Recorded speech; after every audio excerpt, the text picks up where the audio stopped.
after high school, that's when I decided to try out acting through my own church, through my church ministry. Yeah. So if you look at just you growing up, how was growing up for you? Were you that exposed to this particular kind of industry? Was there any motivation behind, when I grow up, perhaps I want to be in the film industry? If you just look at the environment that you grew up in, did you envision yourself to be where you are now in this kind of industry? Funny thing is, my background has imekuwa so much about music. Acting, film, not really. However, there's a slight detail that was really constant that actually made me feel interested in filmmaking, movies, because my older brothers wamekuwa wase wenye they love watching movies, and I used to love their storytelling skills. Ubro wangu mwenye namfuata angenielezea story, he would be all psyched up. A mixed story, meaning niko hapa hivi nasikiza, because I didn't have the chance to watch these films, these movies, because I used to be mambo na shule, and our parents are really strict, so inafika wakati fulani you have to go to sleep. So now I used to depend on his storytelling. So mimi sikuwa najali hata angenidanganya. He would mix a couple of movies and stories. So it was like, wow, this is awesome. I would really love to, like tell stories like them, like So that's, I think they sparked my interest. Apart from what I would watch on TV, pia sasa their own way of telling stories, capturing my interest. I would be like, I'd really love this. Now let's talk after high school, because after high school you've got a bit more freedom. You're able to do so many things that you didn't do or couldn't do when you're in high school. So your music, initially the background was more about music. So after high school, were you now able to say, now film is what I really want to do, and perhaps just take a step back on music? Is it something that happened after high school, or at least after high school, what changed for you that motivated you more to go into film? Actually, the motivation started when I was still in high school, back in my days. Okay, I'm not really old, but back in the days. I got into high school way back in 2005, 2006. So monetization was really, it was tough. Things weren't controlled as right now. So part of what really saved me from getting beaten up and everything was my storytelling skills. Because I used to run away from the dormitory and go hide myself in the classrooms late at night, to come around 10 p.m. so that nisiende niambie nioshe socks. So funny thing is, I would find other form ones there. Unaona, so pole pole tukianza kujuana, I would tell them, umewatch movie fulani, have you done this? And then I would tell them the stories, nini. So day by day the crowd became bigger.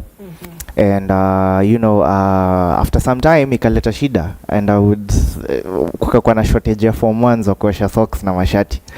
So they had to go look for us kwa classrooms, and then they found me, niko hapo naelezea wasi story nini, and then they were like, so wendo form one watu waribia nini. So captured me na kila kitu. But then when they wanted to beat me up, one of them said, nini umekuwa ukiambia watu, so that they actually stayed back and listened to you. So I would tell them stories, and they would unatuambia saa wewe tuambie story, hizo stories wanaambiana, tell us. So I was like, this is far much better than washing socks and shirts, and and that really saved gave me a peace of mind during that period of being a form one.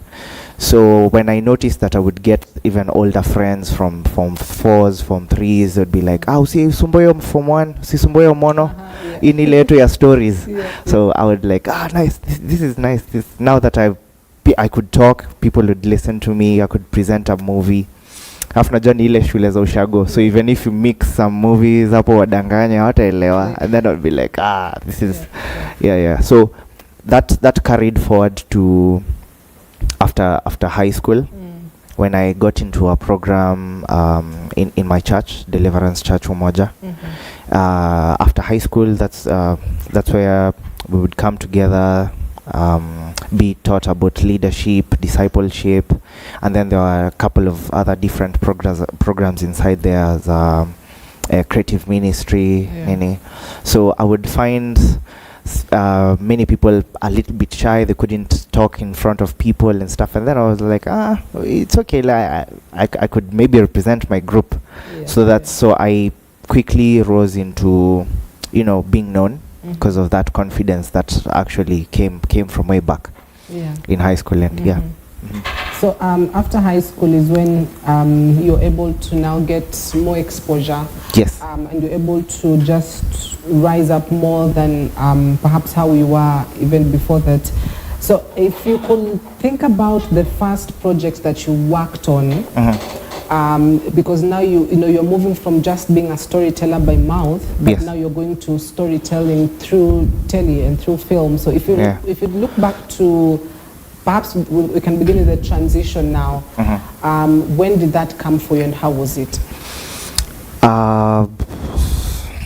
It started from theater, acting on stage plays. I worked with a very well-known director called Peter Tosh.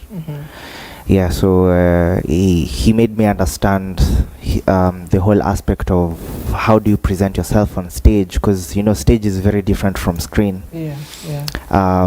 So back in church, we used to stay back after the service and have those sessions whereby we would have some Bible study and everything. So the transition from there was a little bit tricky because I was really excited to learn something new. So I got to understand that stage is different. It's real life on stage, but slightly exaggerated. We would get to present some small skits in church, maybe based on some themes that have been preached during that month. Yes. It's actually a very long story, but I'm trying to yes. However, the first project, the first short film that we did was back in 2015. It came as more of a necessity because we had tried a lot of times to actually do a film. However, the challenge was we didn't know how to edit. We didn't know how to shoot. We didn't know all these technical things. We just wanted to, so I would make sure I would approach some of my friends who are in the media, church media, ask them, is it okay? Come Nezatokea, shoot for us. And then they'd be like, it's okay. There are programs that we have to follow first, So it became more of a challenge because I was like, okay, so when exactly can we get to do this? Because when they are available, some of us are not available. Some of us have gone to school. I remember this one huge setback that really sparked my interest into just doing it myself. Was when we got a chance for one of the guys in the media in the church media to shoot for us a certain film. So we quickly wrote a script, hatukuwa tumeplan. We didn't know about storyboarding, we didn't know about planning and everything. We just wanted to shoot something. Lighting was bad. We were doing some interior shots, but we didn't care. We just wanted to start. After all that effort na kila kitu, people hadn't eaten lunch. Watu wengine nilikuwa nimeambia usiende home, nini wameteteshwa nyumbani wajoosha vyombo. We finished shooting. And then sasa ndo mimi naona follow up. I get follow up. When can I get the clips? Are you going to edit for us? And then they'd be like, yeah, it's okay, no problem. So they shot using a camera. I think it was it's not the DSLR cameras. Hizi zingine zenye you have to, it uses tape. So I was made to understand that it has a process. Lazima ikuwe captured sijui kwa mark. And then churches, bureaucracy, sometimes it's okay, but vile na delay vitu. However, I just waited patiently 2 weeks, 3 weeks, 1 month, 3 months. Finally vile nilienda kufuatilia hizo vitu zote, nikafika hadi to the person mwenye ako na hizo tapes. So nikauliza where are the tapes, there's something, the project that we did some time back, tukaambiwa oh hizo tapes poleni unajua kulikuwa na session fulani ya Bishop, we had to overwrite, you know, we deleted and yeah. So I was like, man, it's okay, I understand, the show must go on. So if we really have to do this, we have to learn how to do these things ourselves. Yeah. So I tried looking into YouTube, and then I stumbled on that idea of making film using our phones. Hiyo wakati nilikuwa nimebarikiwa kidogo nikapata Nokia. It was Nokia Lumia 520. 5 megapixel. The camera wasn't bad, but it was somehow interesting. So we tried with that.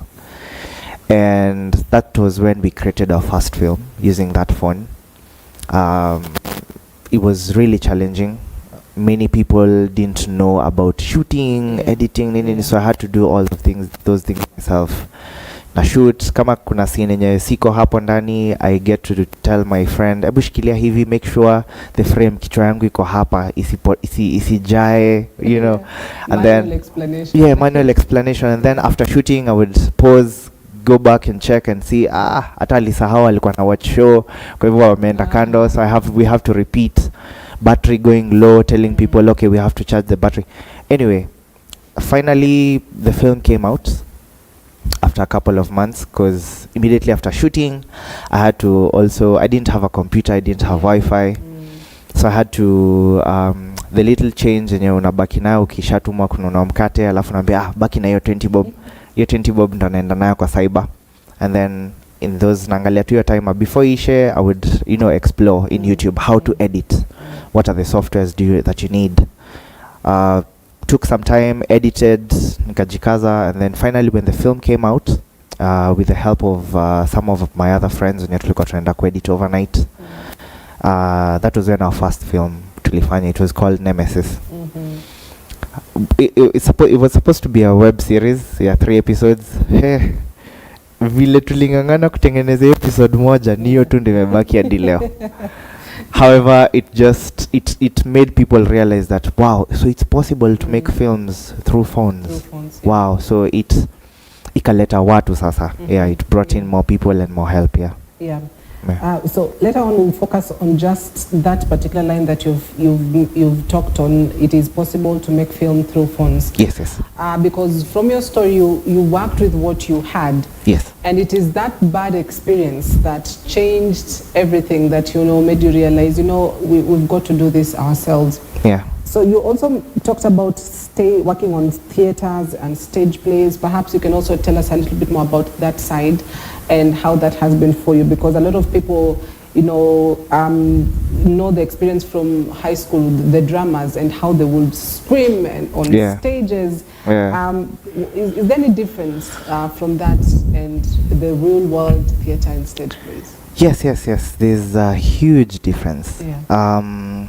Theater in high school, I think it's, let's distinguish the two. To say high school, it's drama. Drama in high school, theater outside is those are two totally different things. In high school, there's more of acting. You know, you can tell that this person is acting, you know, like anajibeba na kila kitu. And then there's a lot of reciting. You can tell that someone is, you know, poetic na kila kitu.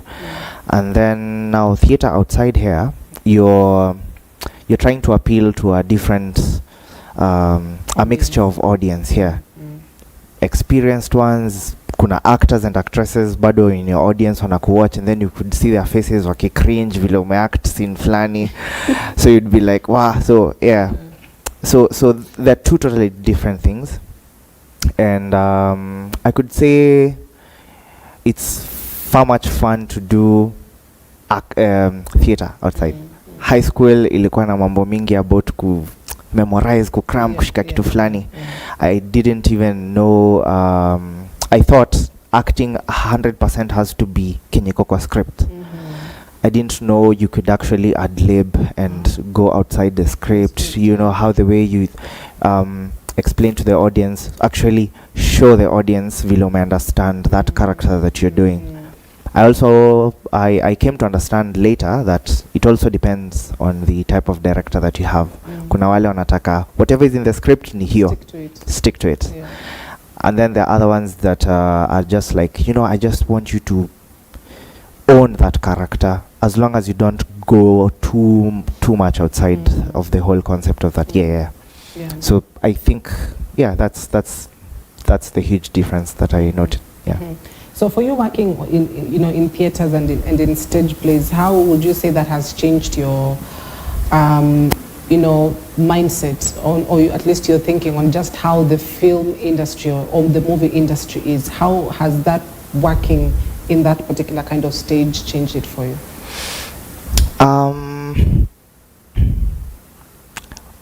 Okay, I'll explain in different scenarios.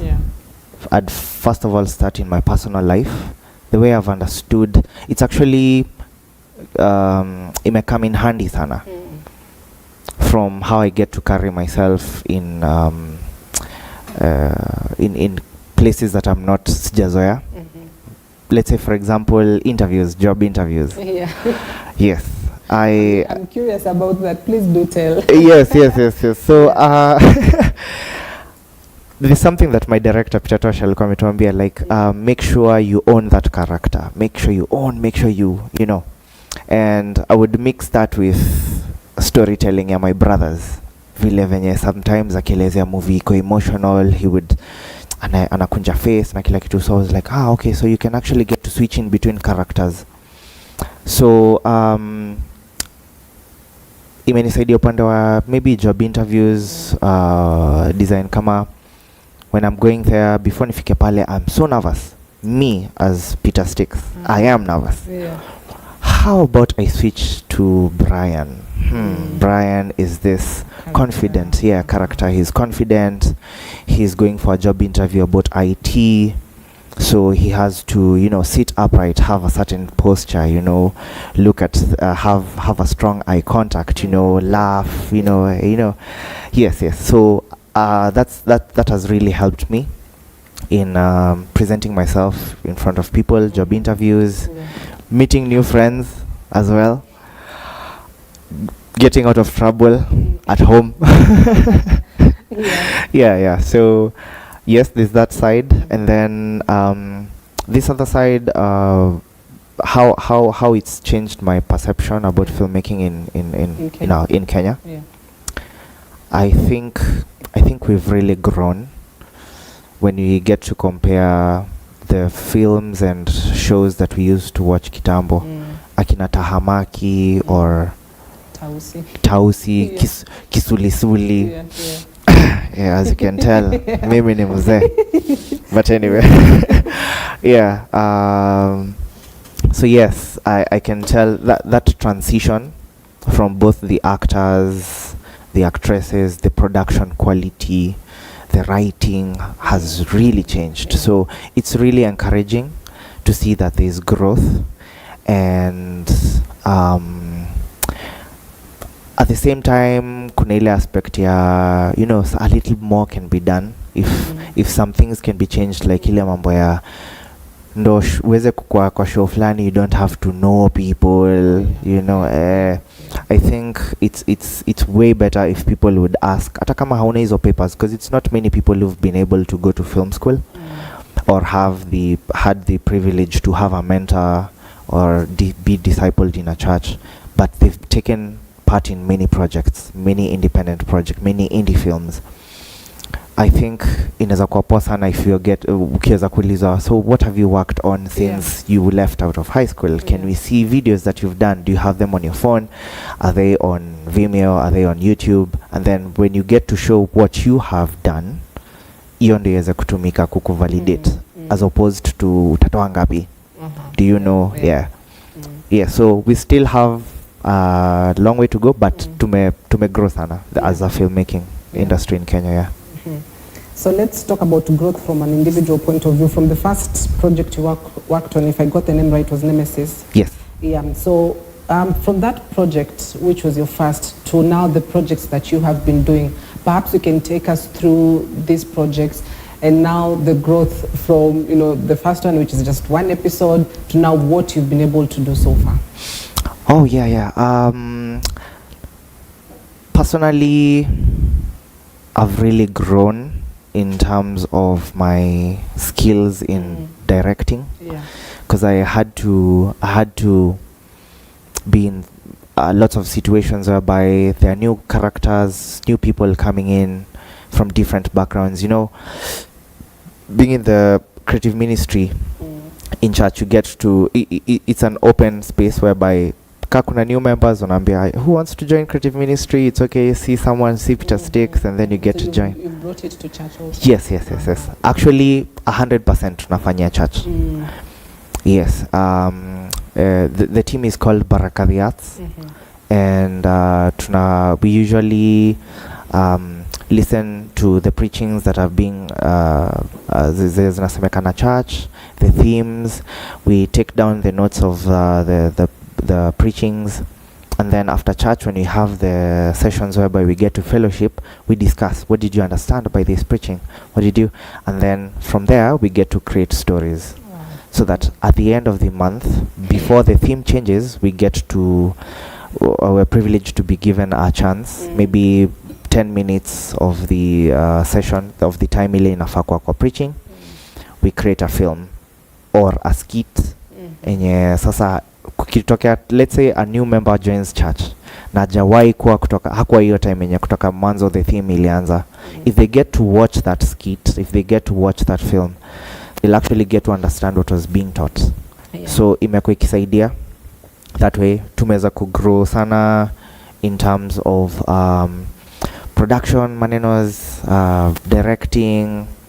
I've had to wear many hats kwa sababu it's tricky when you're having people and you're not volunteer. Many people are from high school. Wengine hajapata chance ya kwenda university. Many people are still trying to figure out themselves, but they know they have that urge to do acting or music or participate in some form of activity in church. So you have to show them what to do. Otherwise, if you don't, inakuwa ngumu, mnakwama. So I've had to do directing, I've had to write, imebidi nikuwe na edit our films. I had to study mambo na sound. I had to also learn acting mimi mwenyewe. Find ways of apart from at hizo skills peke yake pia uweze kuwa na talking skills zile zenye, because you don't have the money to hire maybe cameras or sound ama kila kitu, but you know someone mwenye knows someone. So kama uko na negotiation skills za kuweza kuongea naye, unaweza mwambia is it okay, unaweza tokea nini, it's okay, you will be credited pale, it will also help busy yako na kila kitu. So imeniforce pia niweze kujua kuongea na watu, kukuwa mtu wa watu. Sometimes people would want you to do a favor for them so that they actually come through, and then inabidi tu naambia mse, so what would you want me to do for you? Nasema ningetaka nikienda kushoot music video kuja nishikie hiyo reflector. So nakuwa mtu wa mkono kama nikubeba hizo ma tripod and stuff. So I've had to in this whole process, hii struggle tu yote imekuwa privilege poa sana, nimelearn. Actually business yangu imetokea from there, from being active in creative ministry in church. I'm a graphics and website designer, so I've had to learn how to design posters for free for these shows. Zinekwa pale, hata kama kuna mtu atakuja, you just stick pale ikae tu poa. Necessity knowing how to design came from some of the members, but as in easy challenges zinanifunza tu vitu. We had challenges whereby some of our members walikuwa nazuiwa kukuja those sessions za kupractice in church kwa sababu wanaambiwa uko sure unaenda church, ama unaenda kucheza PS, ama kani msichana unaambia umeenda mambo ya vijana. So ilikuwa inabidi nita convince their parents aje, because sometimes I had to go with another friend of mine wenye tulikuwa tuna run the team naye Anthony. We had to go hadi kwa nyumba ya some of the members to talk to the parents. Yeah, you know, to tell them, mom, it's okay, anakuja na act and stuff, na nyinyi nani. So we had to say see ni watu wa church nini and everything. No, write a letter. We had to write letters. So I thought if we could actually get to have a beautifully designed poster with the church's logo na kila kitu, it would also help. If we get copies, mtu akienda nayo home. And so through that constant practice imeweza kusaidia sana. My skills grew pole tu hivyo nikifanya tu kimchezo. Also art is very iko strong sana in my family, so I would learn from my brothers wakichora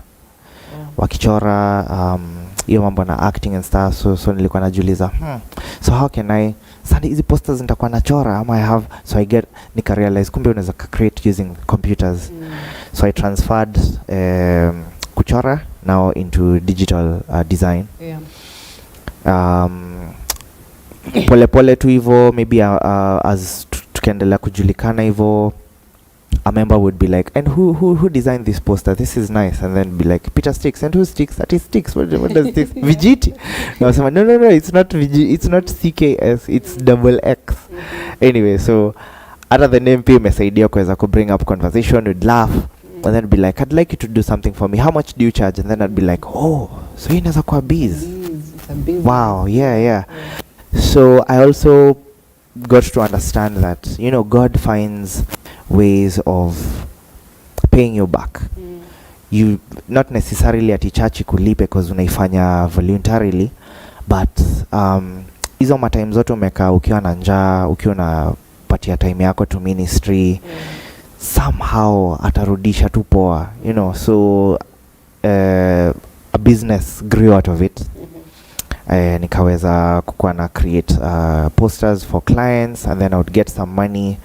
Hiyo dondo ilikuwa inanisaidia time yenye tuko na shoots na nunulia watu ma KDF, at least asikuwe na njaa, you know. You know, yeah. So it's really taught me a lot. Ndio imeweza kunisukuma hata into the current business that I'm running right now. And it's incredible how many skills you've learned. You know, you've got scripting, you've got editing, you've got sound, acting, graphics. You know, there's so many people in the industry just wish that they could even have those kind of skills, because that means, you know, more opportunities. Now I'd love us to talk to the audience, because they've heard you talk of, you know, directing and doing producing, and they're wondering, you know, what does that include? Now, we can't teach them, you know, everything, but, you know, perhaps you can just give snippets of, you know, what it is to be a film director, what it is to be a producer. What exactly do you do? Okay. I guess I'll just explain in layman's. I won't necessarily go into. So directing is kuelezea mtu atafanya nini, umwambia okay, I want you in this scene, you look intimidating. It's a scene whereby you're trying to interrogate this person to give you information. I want you to lean forward, pole, give them a strong gaze in the eyes. Maybe it's a scene that you're really sad. Unaambia msee, okay, so kwa hii scene, before uanze kulia, usianze saizi, before uanze kulia, I want you to ulale, ufungue hiyo shower, maji kumwagikie, ulale ukute hivi, alafu ukuwe na strength ya Gwembe, ujihold hivi uteremkia na slow motion hivi, you know. So that is directing. You have. It's funny because I'm just, you know, I see those scenes so many times in movies, so I'm just. Yes. So it's a very interesting side of production. However, you really have to know what you really want, so that you can get to explain to the actors and actresses, so that waweze present what you have in your head, waweze kuiput pale. Apart from directing the actors, you also have to direct the crew. Yes. So you tell them, I want this shot to be close up. Now sasa kuna sections, kuna like the main director mwenye explains hizo vitu, kuna director of photography, that's the main guy on the camera mwenye sasa unamwambia, so for this scene what do you think, your shot ikiwa wide, does it communicate that this guy is feeling lonely ama he's strong? Akwambia kama ni msema ana feel strong, we have to make him look big kwa screen, tunafaa tumwangalia na hiyo camera from down up. Ama kama ni msema mwenye ana feel small, dunia mazee ameibiwa handbag tao, ilikuwa na first salary yake, nini tunafaa kumfanya ikuwa wide shot, akai so small on the screen, akai so minute, you know. Yeah, so that's directing. Iko na sections kadhaa. Producing is more of the guy mwenye ana make sure Kenya mnahitaji iko pale. Pia iko na sections mob, kuna executive producers, kuna wale wenye wanatoa pesa, kuna wale financiers and ma sponsor. You know, but kwa independent teams ni ngumu kukuwa na hiyo privilege ya producers ati umewagawanya hivi unapataga saa zingine hata ni mmoja ama wawili, so maybe do haiko involved, but ni ule msee mwenye at least ana try kucontrol, anasema okay, so we need to know where the location is, so ataita msee amwambie cheki, wewe unakoga unaishi Kayole, kuna scene fulani ya Ugondi tunataka kuact, ni place gani yenye ni safe, tukienda huko na kamera zote ibiwa, but ni place yenye inakaa tu kind of dangerous or something, so go look, ukiona take photos, send it to our WhatsApp group at least tuone. And then maybe kama kuna scene ya restaurant, yeye ndo ataweza kwenda aongee na wao watu wa restaurant, ambie we're from this group, tuko church, we're shooting this film, kuna scene fulani tunataka tu tuonyesha watu wakiwa wanakula chipo. Is it okay kama tunaweza tu allow tukuje to shoot a certain time? We don't have money, but we don't have money to pay you guys for the space, but tutatafuta do ya kubuy fries, so that as we are acting we've actually bought. Unaona, so mpaka kwenye hiyo skills za kuweza kuonyesha watu like we're not just using you, you're also getting something from us, we just need your help. Ama saa zingine hata kama mna do ya kunini nile mnaweza mkasema we have a project, tunahitaji maybe use your furniture store, we don't have money, but if you want we can shoot for you a free advertising video that we can use to post on your socials, iweze ku attract people, because many of these guys when you're on physical shops hawajaingia so much into the digital space, digital marketing. So so hiyo ni kazi ya producer kuweza ku make sure that vitu zina run. Okay. Yes. Yeah, so I'd love to take you back to a statement that you made earlier, as we almost wrap it up. Yes. Is that, you know, you can do your films through phones, and particularly this kind of era where you've got platforms, you just do your small video post, eventually it will make money for you, and I mean lots and lots of money. Yeah. And so that is one of the biggest transitions or transformations that has happened in the industry. This is not to say that there's anything wrong with cameras or people that shoot with cameras, but how important is this kind of gadget, particularly for somebody that wants to get into this kind of industry, because they can do anything with their phones? Oh, it's very important, especially keeping in mind that people want to see the experience that you have before they get to work with you. Ukienda when applying for jobs, you get to see pale kwa description ameandika maybe 5 years experience in this and then sometimes hizi vitu zinakuwa zinashangaza, because you wonder where would I get the 5 where will you get the experience and you're a 20 something year old, you know.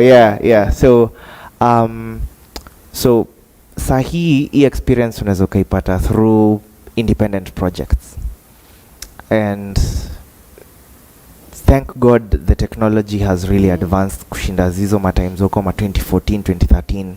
Phones have become cheaper, they've become cheaper and stronger in terms of camera, the storage space imekuwa poa. That way people can get to find ways of using their phones. And phones ziko kwa mikono ya most of the people. Hata najua si tukigrow up, by the time ushike phone hivi ni ile time umemaliza form 4, yani hata you umeprove yourself that you're really worth. Even nikumbushe ile nini, you watch movies? I do. Yeah. You know Thor, ndio? Yes, Kwa Avengers na kile. Yes, yeah. yes. Ndio weze kuliftile hama, you have to be worthy.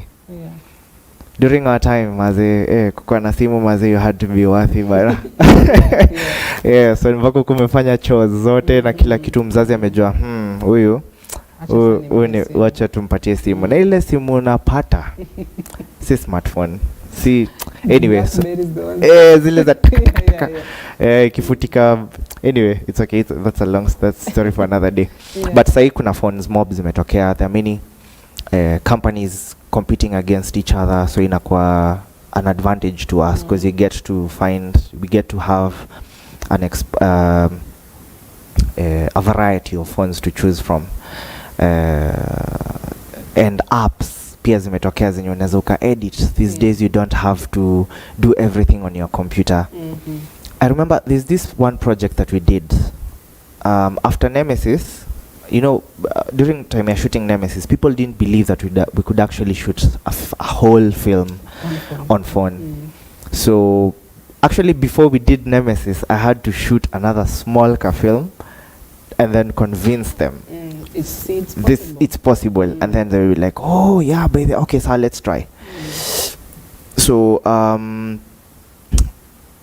there's a certain film that now that people had been convinced that you can actually shoot on phone but to edit on comp. So now they would be like, so zingine hata ningiuliza msee, hey, it's been long sijakuwa umetoa project yako, cause usiko nategemea tu projects zetu tunafanya as a team.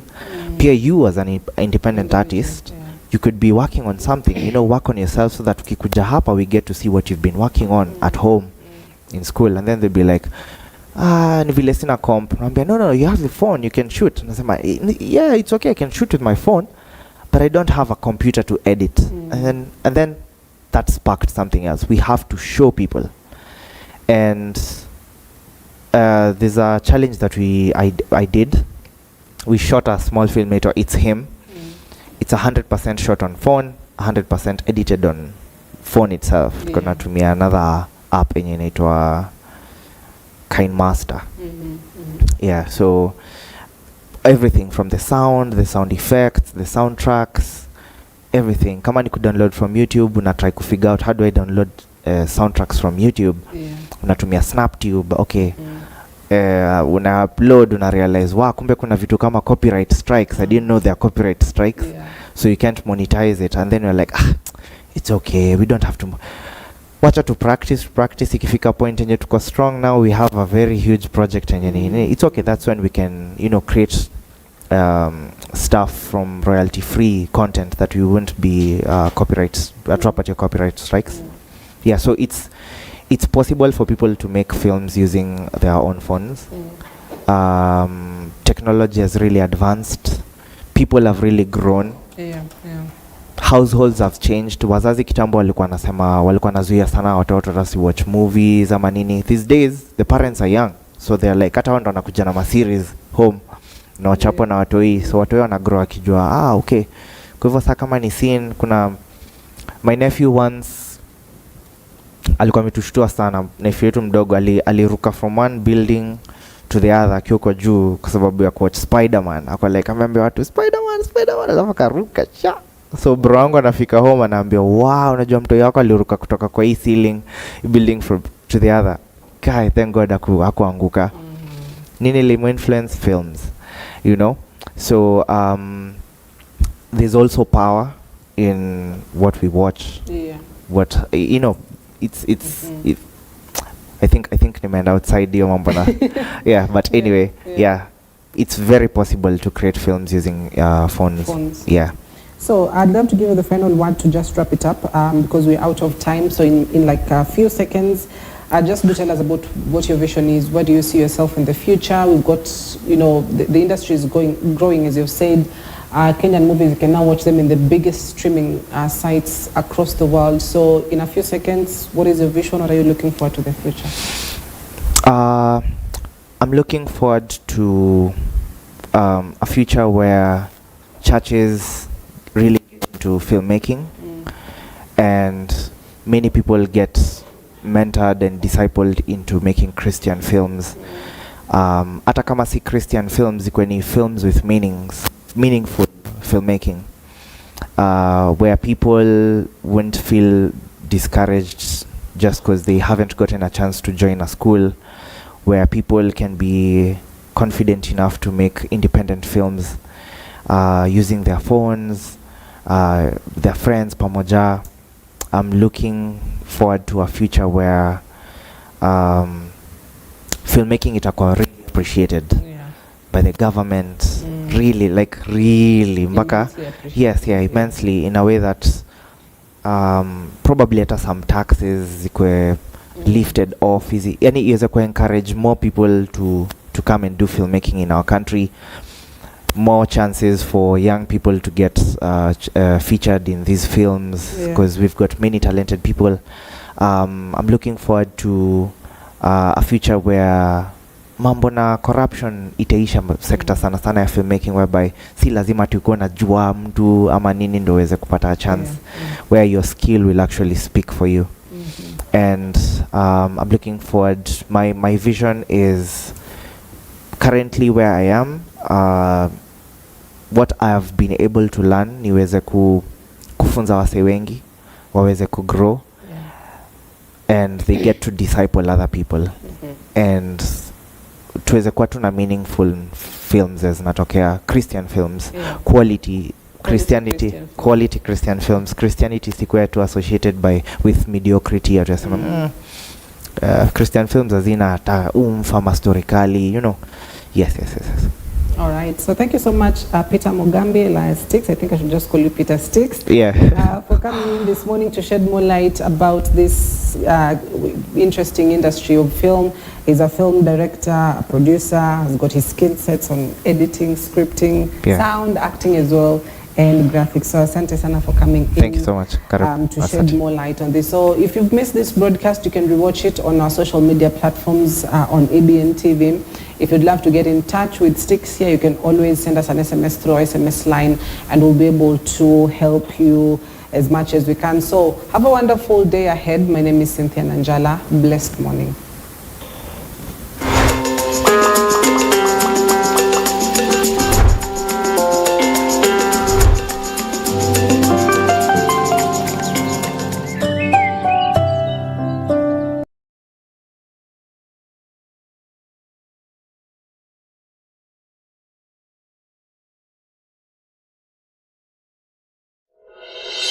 Thank you.